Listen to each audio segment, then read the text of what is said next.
Hitler सिर्फ नाम लेते ही सामने एक तस्वीर खड़ी हो जाती है।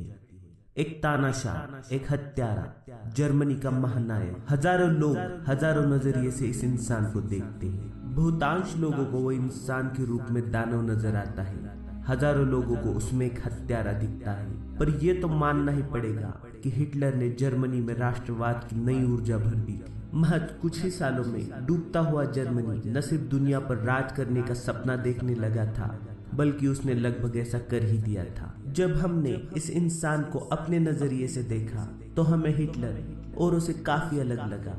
बहुत से लोगों को पता नहीं, पर हिटलर प्राचीन भारतीय ग्रंथों और उनमें समाये ज्ञान की ओर काफी आकर्षित था और उसे इनका महत्व भी भली भांति पता था। और इसका सबसे बड़ा प्रमाण है नाजी पार्टी का सिंबल स्वास्तिक।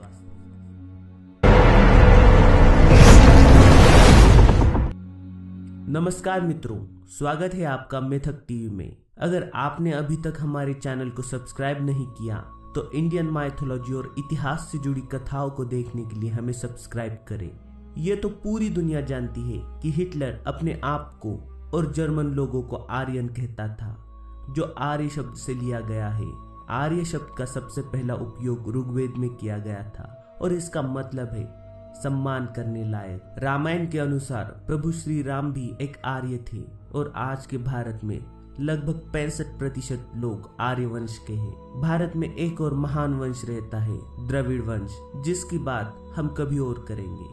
कहा जाता है कि नाजी शासक हिटलर और उसके काफी बड़े बड़े अफसरों को भारतीय प्राचीन ग्रंथों के प्रति अपार आकर्षण था और कथित तौर पर यह बताया जाता है कि हिटलर ने 1938 से लेकर 1939 तक भारत में एक अभियान चलाया जिसका उद्देश्य भारतीय ग्रंथों का संकलन करना और संस्कृत के मनुस्क्रिप्ट को ढूंढना था।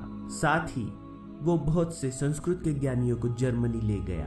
कहा तो ये भी जाता है कि नाजी जर्मनी ने एक टीम बनाई थी जो महाभारत और रामायण में वर्णित असुरों के निर्माण की संभावनाएं तलाशती थी।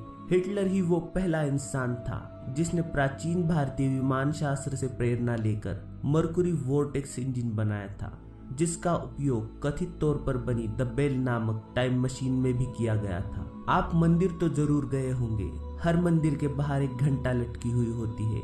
हिटलर और उसके साथियों का कहना था कि घंटे में लटका पेंडुलम एक ऊर्जा का निर्माण करता है और इसकी सहायता से समय यात्रा या अत्यधिक तेजी से अंतरिक्ष यात्रा करना संभव है। इसी आधार पर उन्होंने द बेल का निर्माण किया, जो दिखने में एक घंटा की तरह ही थी। उसके बीच में मर्क्यूरी वोर्टेक्स इंजन बिठाया गया था, जहां मर्क्यूरी यानी पारे का आयनाइजेशन होता था और वो पर्याप्त ऊर्जा का निर्माण करता था। साथ ही हिटलर का ये मानना था कि मंदिरों में लगी घंटाओं का उपयोग सतयुग और त्रेता युग में होता था। द्वापर युग में उसका उपयोग न के बराबर होने लगा और कलयुग में ये बिल्कुल ही बंद हो गया। कुछ अफवाहों की माने तो हिटलर ने आत्महत्या की ही नहीं थी, वो इस मशीन द बेल के जरिए भविष्य में चला गया था और उनकी माने तो हिटलर अपना बदला लेने फिर जरूर आएगा। आपको हमारा ये एपिसोड कैसा लगा? अगर आपको इस तरह का एपिसोड पसंद है तो हमें कमेंट के जरिए बताएं और लाइक और शेयर करना ना भूलें।